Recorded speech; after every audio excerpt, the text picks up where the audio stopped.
नमस्कार. या इन्स्टंटच्या जमान्यामध्ये अजूनही आपली परंपरा कायम ठेवलेली आहे.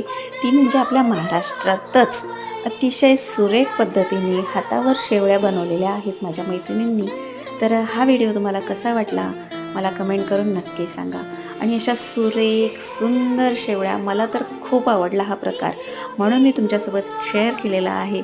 तर प्लीज माझ्या मैत्रिणींसाठी एक लाईक नक्की करा. सोपं नाही आहे बरं हे बनवणं. अतिशय अवघड ही कला अजूनही जपतायत आपल्या महाराष्ट्रातल्या स्त्रिया. तर प्लीज आपल्या महाराष्ट्रातल्या स्त्रियांसाठी एक लाईक नक्की करा.